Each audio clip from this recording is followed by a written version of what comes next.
Bonjour, pour ce quatrième tuto minute, je vous propose la fabrication de boutons en cuir.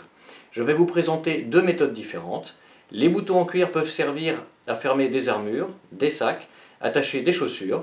Ils sont faciles à faire et peu gourmands en matière, vous pourrez ainsi utiliser vos chutes de cuir. Je vous souhaite un bon visionnage. Donc je vais commencer ici par transférer mon patron sur le cuir. Donc les patrons de ce premier bouton et ici du second seront disponibles sur le site. Donc après n'hésitez pas à les retoucher, à les modifier selon vos besoins, car ils peuvent être plus ou moins larges, plus ou moins longs en fonction du nombre de tours que vous allez faire au niveau de ce bouton.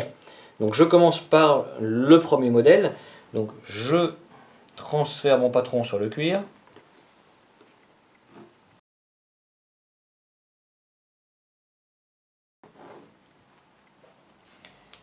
N'hésitez pas ici à la pointe, donc justement à bien la réaliser, car cette pointe nous servira à fixer le bouton sur son support. Donc ça peut être sur une fermeture de sac, sur une armure ou autre. Toute cette partie longue va nous servir à fixer le bouton, en fait, qui lui est réellement plutôt ici dans la partie haute.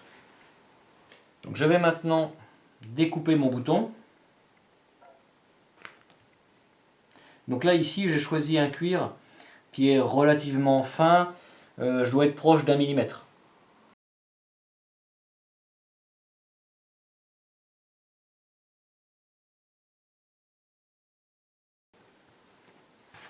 Voilà, mon bouton est prêt.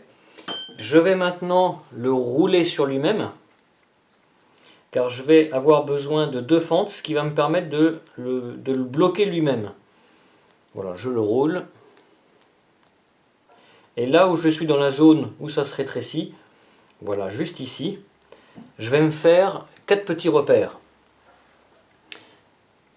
Un de chaque côté ici, parce que je vais réaliser une fente, et un petit peu plus bas, mettons à 3 mm, une deuxième fente, car tout ce brin va passer sous ce petit pont que je vais créer grâce aux fentes. Donc je prends ici mon indispensable pour être un petit peu plus précis dans ma découpe. Voilà. Donc là j'ai réalisé mes deux fentes, donc ça me fait comme un pont sous laquelle va passer la languette ici de mon bouton. Donc je roule de nouveau mon bouton. Donc j'essaye de le rouler le plus possible. Et j'essaye aussi de faire en sorte que les extrémités, voilà, que le cylindre en fait soit bien centré, que ce soit toujours esthétique. Voilà. Et quand j'arrive ici, avec une hélène ou un stylet, voilà, je vais soulever un tout petit peu. Je vais passer ma pointe là, voilà, sous mon petit pont.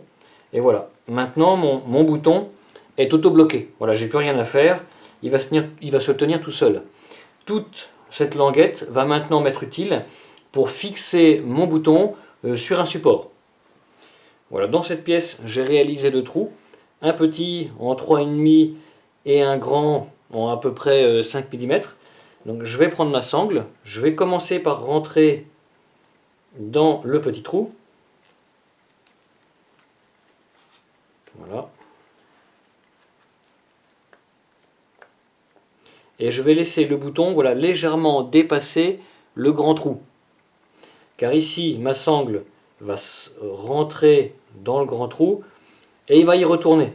Et je vais ensuite bloquer ma sangle sous le pont qui se forme derrière. Donc là, je vais venir entourer mon bouton.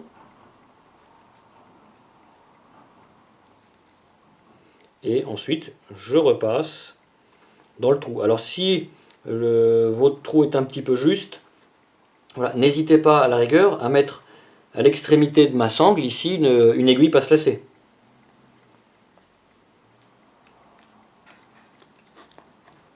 Donc j'essaye de tout bien serrer, notamment le pont en dessous. Voilà.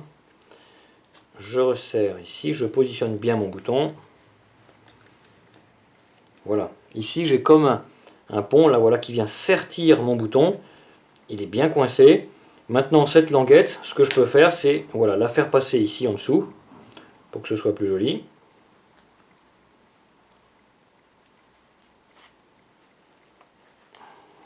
Voilà. Là mon nœud est bloqué. Ici c'est propre, j'ai plus qu'à couper l'excédent de matière et j'ai un nœud, voilà, j'ai un bouton fonctionnel qui est bien accroché. Et le gros trou, qui à l'origine n'était peut-être pas très esthétique, est complètement recouvert, et on en a besoin pour faire nos 2 passages ici. Donc le second bouton, voici le patron, donc c'est un trapèze. Comme tout à l'heure, je vais le présenter sur mon cuir et le transférer.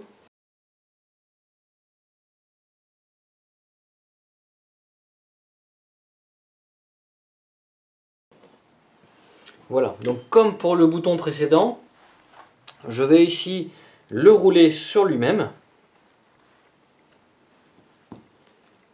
en commençant toujours donc, par le grand côté. Alors j'essaye de le rouler le plus fortement possible. Donc plus votre cuir sera fin, et plus ici vous pourrez faire de tours.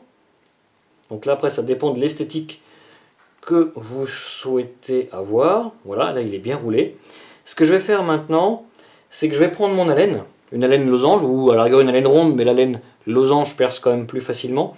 Et je vais, donc ici à peu près au milieu du bouton, là sur la pointe, je vais traverser toutes les couches. Ça va me donner un repère. Alors bien sûr je ne traverse pas de l'autre côté. Je vais traverser jusqu'à atteindre le milieu du bouton. Ça va me donner une indication sur les trous que je vais ensuite réaliser pour venir passer un petit cordon comme ça. Ce cordon servant donc à bloquer le bouton comme on a fait précédemment et également à fixer ce bouton sur son futur support. Voilà. Ici sur ma petite pièce, j'ai un marquage là au milieu et ici à l'extrémité. Je vais faire 3 trous avec un emporte-pièce rond.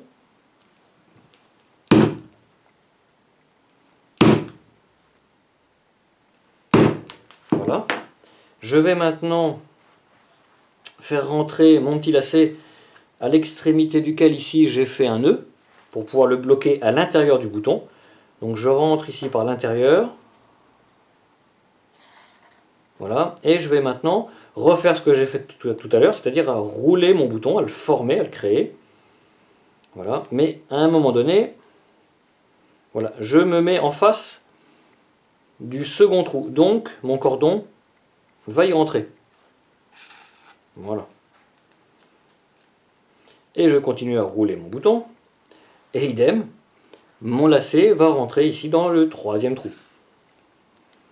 Voilà. Et en faisant ça, voilà, là j'ai un bouton qui est verrouillé. Donc ce système, voilà, ce système-là me permettrait de pouvoir ensuite attacher le bouton sur un support.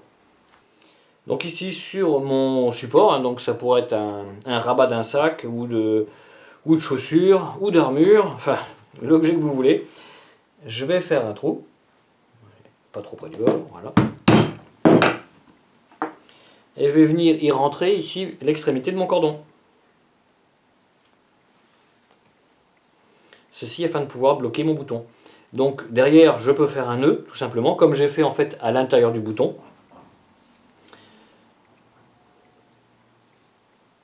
Donc là moi ici j'utilise du lacet de kangourou car ce sont les lacets les plus résistants qui existent et ce qui permet aussi d'avoir des lacets relativement fins, très esthétiques. Alors bien sûr vous pouvez aussi les fabriquer, c'est ce que je fais également souvent dans du cuir de bovin parce que idem très résistant. Pour ça je peux vous conseiller un outil qui est très bien, je pourrai en reparler dans un prochain tuto minute. C'est le couteau australien, c'est un petit couteau qu'on tient dans les doigts et qui permet de faire des bandes comme ça très très fines, vraiment sans problème. Donc le premier, le second. Donc après il y a une emprise au niveau du premier. C'est vrai qu'ici on a cette petite patte, alors que sur le second modèle on n'a pas ce souci de patte, on a juste un nœud derrière. Sur le patron du second bouton, ici je n'ai pas représenté les trous, car il est difficile de les faire d'avance, car cela dépend ici de l'épaisseur du cuir que vous allez utiliser. Donc je vous conseille, comme j'ai fait tout à l'heure, vous le roulez, vous mettez la laine, et ça vous donne en fait l'emplacement des trous dont vous aurez besoin pour ensuite fixer votre cordon.